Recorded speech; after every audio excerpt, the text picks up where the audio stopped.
Et alors, Manu dans le film et Steve Elbaz. Ouais. Fort. Ah ben non mais attends, on a la BO du film, mais tu sais quand tu viens ici c'est travailler quand même. Bah là les gars c'est fort. C'est plus comme une époque où on faisait de la radio, on disait on leur fait quoi mec les gars, il y a bien des minutes là, ils sont là dans 2 minutes. Toi t'es Steve Elbaz. Moi je suis Steve Elbaz. Et t'es un pote de Coco, en fait t'es son cousin.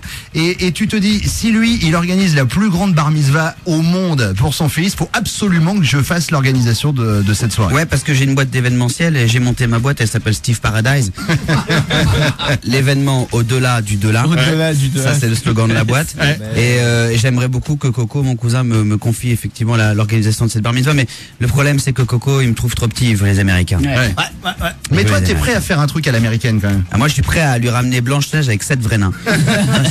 Cette scène-là est cultissime. Vous comprendrez à partir de demain. Ouais. J'ai vu que dans le studio, il y a la bande-annonce. Où ça? Hein? Ah oui, fort. Hey.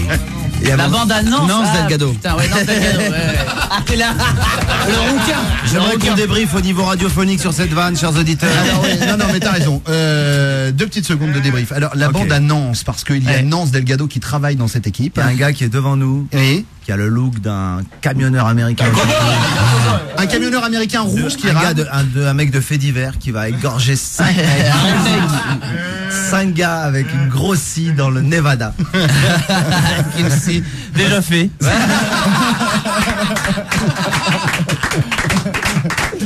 Bon, alors, s'il y a des auditeurs qui sont intéressés, Steve Elbaz, Steve, excuse-moi, non là je parle à Steve. Hein. Steve, donc je sais qu'à un moment tu donnes une leçon pour pouvoir animer des soirées et tout ça. Ouais. Tu me connais, moi je suis assez chaud bouillant sur le truc. C'est un moyen de me filer un plan. Petite leçon d'animage ou pas? Alors on y va. This is the rhythm of the night. Ah, excuse-moi, on va te rajouter la chambre d'écho, c'est ce qui manquait. Ah ouais, super.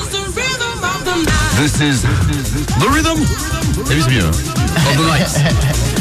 Les mecs, ils mettent toujours 3 heures à dire les titres en entier. Parce qu'ils ont que ça à dire en fait, tu vois. This is en tout cas, the rhythm. Il y avait un DJ au Maroc, il avait cette reverb, mais il faisait souvent ça, regarde. Remets-moi là. Alors, avec la reverb pour Gad, attends parce qu'il faut pitcher. Là, non, c'est pas moi. Oh, ça va être lourd. Alors, tu peux l'avoir pour moi? Attention, 3, 2, 1. Le gars, de temps en temps, il faisait ça, regarde.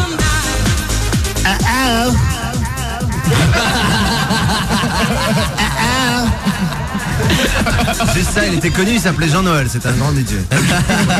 Et le stress dans ces cas-là, c'est que toi, à un moment, tu voudrais juste écouter la musique 2 secondes. Ta gueule! Bon, Gad, pour tous nos invités dans l'émission, et nous l'avons fait pour Manu, nous avons une rubrique qui s'appelle la bio à trous.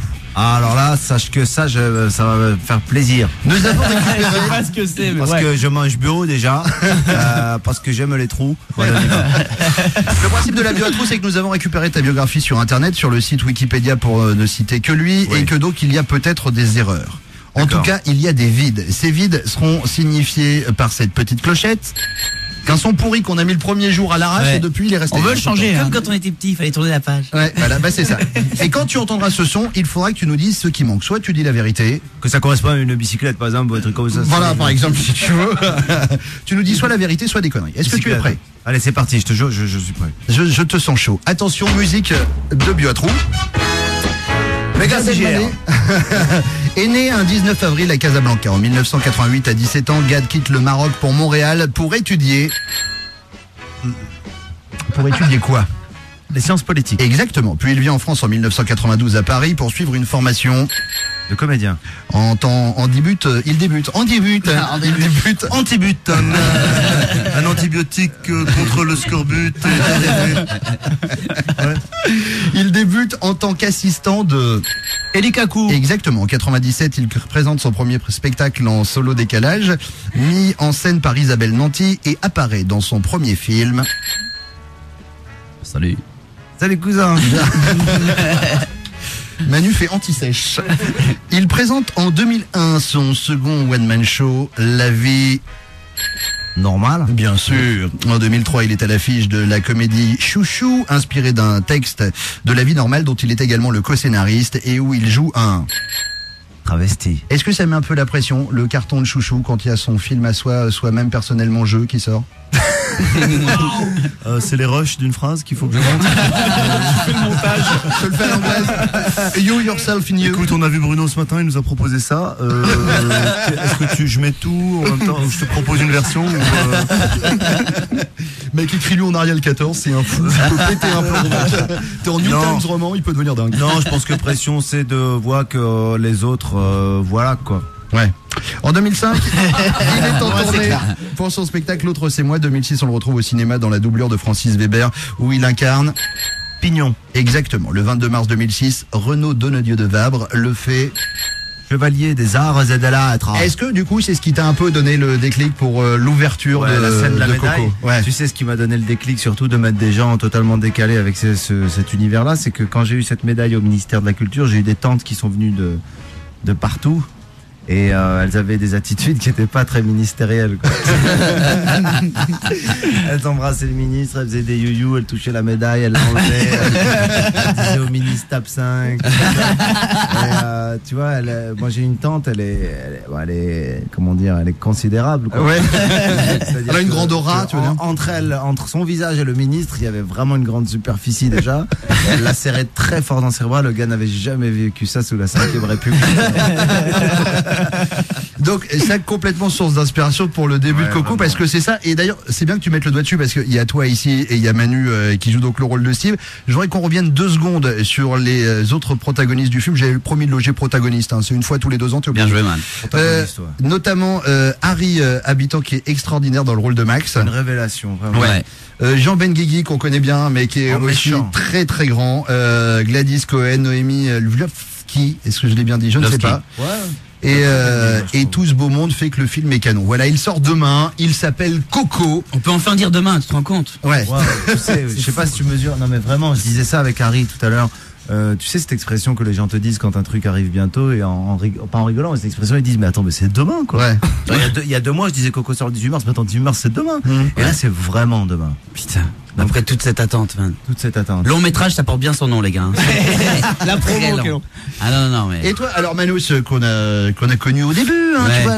tu vois, comment ça se passe de tourner avec Gad, franchement? Enfin, je veux dire, entre le moment où il dit bah tiens, j'aurais que tu joues dans mon film, le moment où tu te retrouves directement niveau stress sur une échelle de 1 à 10, t'es à 23, 50. Ouais, t'es à 23, ouais. T'es à 23, non, c'est 23, c'est exactement ça. Tu vois? Non, mais c'est vraiment parce que, en plus, il te fait un cadeau, il écrit le rôle pour toi, mais du coup, t'as une double pression puisque quand t'arrives, il faut que tu lui fasses se dire dès le premier jour qu'il a fait le bon choix, tu vois. Et c'est ça, tu dis bon, j'espère qu'il s'est pas trompé et tout, j'espère que je vais bien faire le taf et tout. Donc j'avais vachement la pression, j'étais exactement à 23 sur l'échelle de Richter.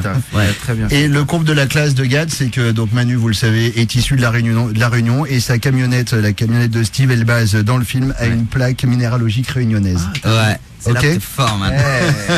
C'est vrai. Milos Forman. Ouais, Milos Forman. C'est moi, mec.